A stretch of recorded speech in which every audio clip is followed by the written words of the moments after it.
Hello mga Mima! Another day, another mini vlog. Eto na naman yung routine ko araw-araw. At ito na nga, for the ayos-ayos ng ang person. At dahil mahaba pa nga yung oras ko dyan, for the ayos na nga lang muna ako. Wow, sana all nag-aayos. Charis! Pagkatapos ko ngang mag-ayos ay nagbihis na nga ako ng uniform ko. Alam nyo ba mga Mima, yung suot ng uniform ko, akala ko nga ay hindi na nga kasya sa akin. Naisipan ko nga yan kagalin at hanapin mga Mima. Sabi ko nga ay isusukat ko nga kung kasya pa nga to sa akin. At yun nga kahit paano naman ay kasya pa din naman. For the taba kasi ang person eh.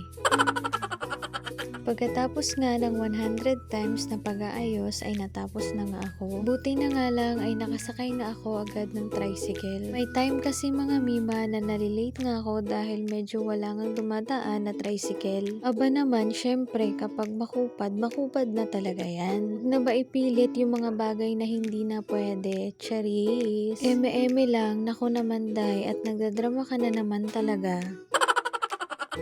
Oh, pak, ganon. Saan ka pa dyan, day? Ganyan maglagay ng sunscreen. Eme! Yan kasi ganda-gandahan tayo eh. Tapusin mo na ba yan, day? Huwag ka na ba magpa-cute kasi hindi ka naman cute. Charis!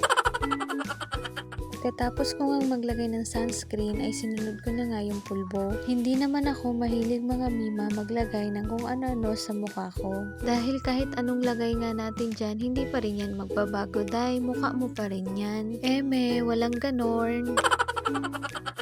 Tama na kasi yan, dahil mababasag na talaga yung salamin, isa pa talaga. 2 beses na yan! At di ka pa nga nakontento, dinagdagan mo pa nga yung lipstick mo. At for the salamin ka na naman, syempre naman, dapat maayos tayo kapag haharap nga tayo sa pasyente. 3 PM na nga ng mga oras na yan at medyo makulimlim nga. Kung wala ngang pasyente mga Mima, nagsaglit nga ako sa Palawan Pawn Shop para nga mag-renew ng kwintas ko. 3 months na kasi akong hindi nakapag-renew. Kaya medyo malaki na nga yung ihuhulog ko. Buti nga mga Mima ay wala ngang gaanong pila. Pag uwi ko nga ay nagpabebe na naman itong papi ko sa akin. Ganyan na ganyan nga yan siya mga Mima kapag nakauwi na nga ako galing trabaho. Tignan nyo naman, super cute ng batuta na to. Napakalambing at humiga na nga dyan sa dibdib ko. Pag ganyan ba naman ang sumalubong sa inyo mga Mima ay sino bang hindi matatanggal ang pagod? Alam na alam ko na makaka-relate nga sa akin yung mga nag-aalaga din ng mga batuta nila. Kahit lagi mo nga akong pinapadakot ng pupo mo ay love na love pa rin kita. Kahit palagi mong pinahihirapan si mami ay patuloy pa rin kita nga alagaan at mamahalin. 4 months ka pala nga pero super kulit mo na talaga. Walang araw na hindi ka nga nagpapasaway sa akin. Pati nga dito sa mga tao sa bahay ay nakukulitan na nga sa'yo. Ang nakakatuwa nga lang sa'yo anak kapag dumarating nga kami o may dumarating ay lagi ka ngang sumasalubong sa amin. Sabi ko nga ay madali ka ngang manakaw dahil kahit kanino sumasama ka.